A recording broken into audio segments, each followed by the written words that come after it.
জয় হরি বল, গৌর হরি বল। আশা করি সকলে ভালো আছেন এবং সুস্থ আছেন। শ্রীহরির চরণে প্রার্থনা করি সকলে ভালো থাকুন এবং সুস্থ থাকুন। শ্রদ্ধেয় ভক্তবৃন্দ, আমি তাপস বিশ্বাস আজকের আলোচনায় আপনাদের মাঝে উপস্থিত আছি। আমার আজকের আলোচ্য বিষয় হলো কীর্তনিয়াদের কিছু ভুলভাল প্রশ্নের জবাব দেওয়া।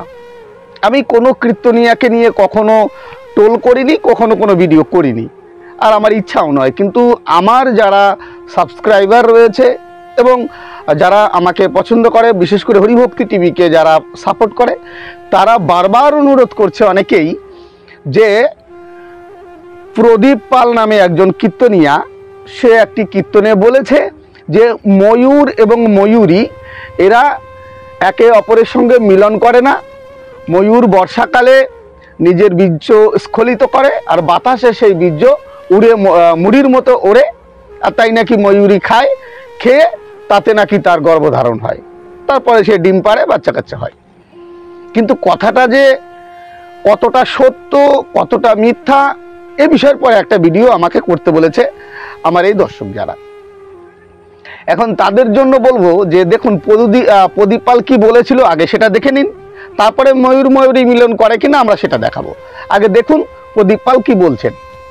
ভাদ্র মাসে ময়ূর পেখম তুলে নাচিবা, আর নাচতে নাচতে মাটিতে বীর্য স্খলিত হয়। ওই বীর্য হাওয়া পেয়ে যখন বাতাস পেয়ে যখন উড়ে যায়, মুড়ির মতো চারিদিকে আকার ধারণ করে, আর ময়ূরী ওগুলোকে খাবারতে খেয়ে নেয়, তার থেকে ডিম হয়, তারপর বাচ্চা হয়। ময়ূর ময়ূরী মিলন করলো না, সঙ্গম করলো না, অথচ তার বাচ্চা হলো।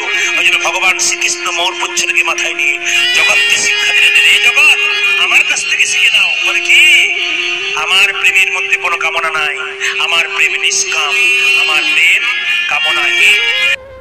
তো শ্রদ্ধেয় ভক্তবৃন্দ, আপনারা দেখলেন প্রদীপ পাল বলছেন যে আমি আগে যেমন বলেছি যে ময়ূর ময়ূরী মিলন করে না, তারা নিষ্কাম প্রেম করে। তাদের বীর্য ময়ূরী নাচ করার সময় ময়ূরে সেটা ফেলে দেয় আর ময়ূরী এসে ফুটে খায় মুড়ির মতো। কিন্তু দেখুন, আমি বাস্তব যে ভিডিওটি আসলে যেমনটি হয় তেমনই একটা ভিডিও ছোট্ট একটু ফুটেজ দেখাচ্ছি।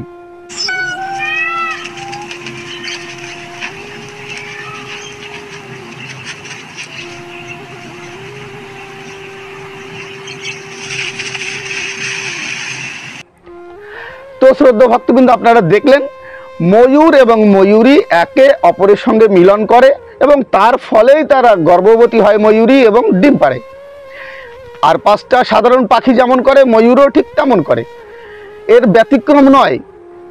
তাহলে এরা যে কেন এমন বলে, কেন এমন করে বুঝি না। একজন কীর্তনিয়া, তাকে দেখে হাজার হাজার মানুষ শিখছে, আর তারা মিথ্যাচার মানুষের সামনে তুলে ধরছে। এরকম ধরনের কীর্তনিয়াদের আমি কখনো শুনিনি যে তারা মানুষের ভালো করার জন্য, মনুষ্যত্ব জাগরণের জন্য সমস্ত জাতপাত ভুলে গিয়ে মানুষের পাশে থাকবে, এই সমস্ত সনাতন ধর্মের সমস্ত মতপথ একসাথে মিশে থাকতে পারে, এমন কোনো একটা সদ উপায় বা সদ উত্তর তারা দিয়েছে বা মানুষের কাছে তুলে ধরেছে বিষয়। তারা শুধুমাত্র গল্প আগম বাগম বলে গিয়ে মানুষের ব্রেন ওয়াশ করে টাকা নেওয়ার ধান্দা। আমার যদিও তাদের এভাবে আক্রমণ করা, এভাবে বলা ঠিক হচ্ছে না, আমি তাদের কাছে ক্ষমা চেয়ে নিচ্ছি, কিন্তু আজ বলতে বাধ্য হলাম। মানুষের তো একটা লিমিট থাকে রে ভাই, এরা সেই আনলিমিটেড করে ফেলেছে, তাই বলছি। এবার যে সমস্ত কৃষ্ণ ভক্তরা আমার পরে রেগে আছে, তারা বলবে তুমি কৃষ্ণকেও সুর বলেছ, এরকম বলে। তো মানে এসে তো আমি এক বিষয় নিয়ে, অসীম সরকারের বিষয় নিয়ে ভিডিও করেছি, সেখানেও এসে একজন বলছে তুমি অসুর কৃষ্ণকেও সুর বলেছ। আরে ভাই, সে ভিডিওর আলোচনা আলাদা, এটার আলোচনা আলাদা, তাতেও এসে বলছে। মানে বুঝতে পারছি যে তারা আমার পরে কেমন রেগে আছে, কিন্তু একবারও ভাবে না যে তাপস বিশ্বাস কথাটা বলছে সে কি তার নিজের কথা বলছে না কোনো শাস্ত্রের থেকে দেখিয়ে বলছে। তারা সেটাও দেখে না। ওরা বলতে পারলে বাঁচে, অনেকে তো থাম্বনেল দেখে এসে গালিগালাজ করে দিয়ে চলে যায়, তারা ভিডিও দেখে না, এমন রাগা রেগে যায়। মানে বুঝতে হবে যে তাদের আসলে ব্রেনে সমস্যা আছে, এই জন্য তারা ভিডিও দেখার সাহসও পায় না। আর আমার এগেনস্টে একটু গালিগালাজ করে হয়তো মনটা তৃপ্ত হয়, তাই তারা গালিগালাজ করে, করুক, তাতে আপত্তি নেই। এবার বিষয় হচ্ছে আর একজনের বিষয়টা আমি দেখাবো। সে বলছে শ্রীকৃষ্ণ রাধাকে রাধাকে মামি বলতেন না, বা রাধা শ্রীকৃষ্ণের মামি হতেন না। এটা কোনো শাস্ত্রে নেই। এটা যদি কোনো শাস্ত্রে থাকে তাহলে আমি কীর্তন ছেড়ে দেব, আর কোনোদিন কীর্তন করব না।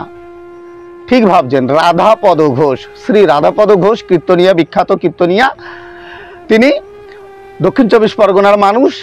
তো আসুন আমি তার কীর্তনের সামান্য একটু অংশ দেখাচ্ছি, তিনি কি বলছেন, কি বলছে, চ্যালেঞ্জ নিচ্ছেন, এবং তার প্রমাণটা আপনাদের সামনে আমি দেখাবো শুধু ওনারই কারণে, নাহলে আমি দেখাতে যেতাম না। তো এরা যে জানে না যে বৈদিক শাস্ত্রে রাধা এবং কৃষ্ণের নামে এমন কিছু নেই যে তারা লেখিনি। বিশেষ করে কৃষ্ণকে অসুর বানানোর থেকে শুরু করে, দৈত্য বানানোর থেকে শুরু করে, অশুভ শক্তি বানানোর থেকে শুরু করে, কৃষ্ণ শব্দের অর্থ পাপ, তাও তারা বানিয়েছে। কৃষ্ণ শব্দের অর্থ তমগুণ, তাও তারা বানিয়েছে।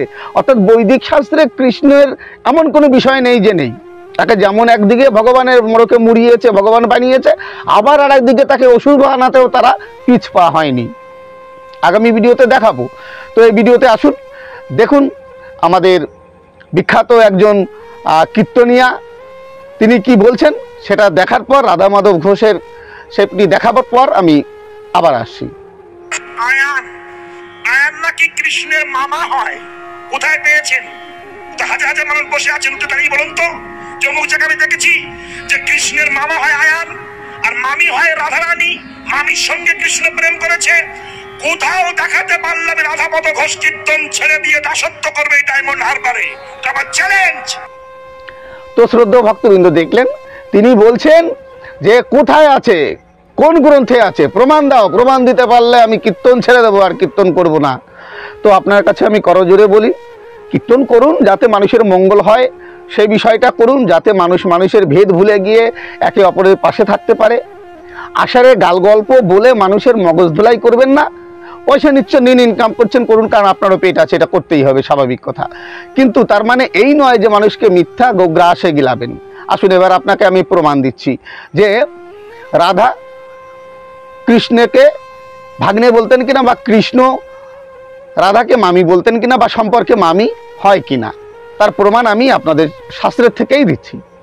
আপনারা দেখছেন হরিভক্তি টিভি, প্রথম থেকেই সত্য কথা বলে। শ্রদ্ধেয় ভক্তবৃন্দ, দেখুন আপনাদের আমি নিয়ে এসেছি রাধা হৃদয় ব্রহ্মাণ্ড পুরাণ, নন্দকুমার কবিরত্ন ভট্টাচার্য কর্তৃক অনুবাদিত, তারা লাইব্রেরি কলকাতা থেকে গ্রন্থটি প্রকাশিত। এই রাধা হৃদয় ব্রহ্মাণ্ড পুরাণ, এটি হচ্ছে উত্তরখণ্ড। এর আমি নিয়ে যাচ্ছি আপনাদের অষ্টম অধ্যায়ে। দেখুন আমরা চলে এসেছি অষ্টম অধ্যায়। এই অষ্টম অধ্যায়ের আপনাদের আমি নিয়ে যাব 119 নাম্বার শ্লোকে। 119 নাম্বার মূল শ্লোক এটি দেখুন। ত্যাম বরজা কন্যে কুঠিলাচ্ছ প্রভাকরী ইয়াঘন্না যা বড়ারোহা ইয়াশোদানন্দে গৃহিণী।